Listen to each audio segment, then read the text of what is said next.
శ్రీ సత్యసాయి జిల్లా హిందూపురం వైసీపీ నుండి సస్పెండ్ అయిన ఏపీ అడ్రస్ మాజీ చైర్మన్ నవీన్ నిచాల్ మీడియాతో మాట్లాడారు. గత 10 ఏళ్లుగా ఎమ్మెల్యే బాలకృష్ణతో పోరాటం చేసినందుకు సస్పెన్షన్ గిఫ్ట్ గా ఇచ్చారని తెలిపారు.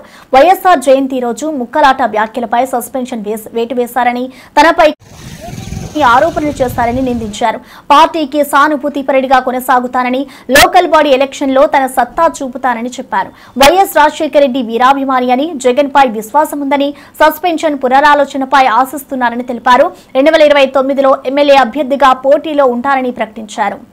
నేను ఈ పార్టీ కోసం నా టైం ఇచ్చిన, నా డబ్బు ఇచ్చిన, ఇన్ని చేసిన వ్యక్తికి పార్టీ రకంగా చేస్తా ఉంది అంటే నిజంగా నాకు నేను ఇంతకు ముందే చెప్పిన, పార్టీ నన్ను సస్పెండ్ చేయడం వల్ల నాకు వచ్చిన నష్టం ఏం లేదు. నాకు ఇది ఒక రకంగా రాజకీయంగా గతంలో కూడా మీకు అందరికి గుర్తుండే ఉంటుంది, చాలా మంది సీనియర్లకు. కాంగ్రెస్ పార్టీ గతంలో కూడా నన్ను పార్టీ నుంచి సస్పెండ్ చేసింది. ఏమైంది? 2009లో నన్ను సస్పెండ్ చేసింది పార్టీ, 2014లో నేను పోటీ చేసింది. ఇప్పుడు పార్టీ మళ్ళీ 25లో నేను సస్పెండ్ చేసింది, 29లో నేను పోటీ చేస్తాను. ఇదే జరుగుతుంది. సో నాకు వచ్చిన అంటే పార్టీ సరైన నిర్ణయాలు తీసుకోలేకపోవడం వల్ల ఈ పరిస్థితి ఏర్పడతాం. 38,000 చిల్లర ఓట్లతో ఆ పాప దీపిక ఓడిపోయింది.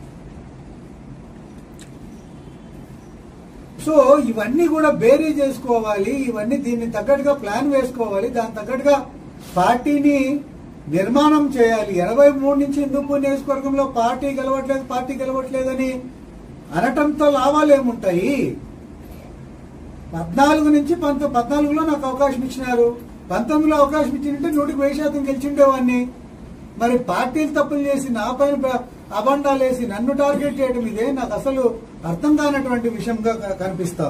నాకు నిన్న వాళ్ళు నన్ను సస్పెండ్ చేయటంలో వాళ్ళు చాలా కుట్రతో ఫస్ట్ నుంచి వాళ్ళు డే 1 నుంచి కూడా వాళ్ళు ఇక్కడికి వచ్చినప్పటి నుంచి కూడా ఒక కుట్రతోనే ముందుకెళ్తున్నారు. 29లో 100% నవీన్ టికెట్ వస్తుంది, దాన్ని ఇప్పటి నుంచే మనం కొట్టాలి, ఇబ్బంది పెట్టాలి, ఒకసారి కొట్టేసేస్తే పంచాయతీ పోతుంది అనే ఆలోచనతో వాళ్ళు ఈ కుట్రతోనే పనిచేసినారు.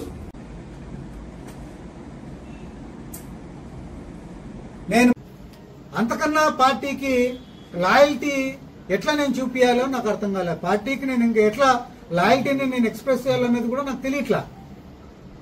నా డబ్బు పోయింది, టైం పోయింది. ఆ రెండింటినీ నేను పోయినా కూడా బాధపడలేదు. నా కుటుంబాన్ని పూర్తిగా నేను వాళ్ళని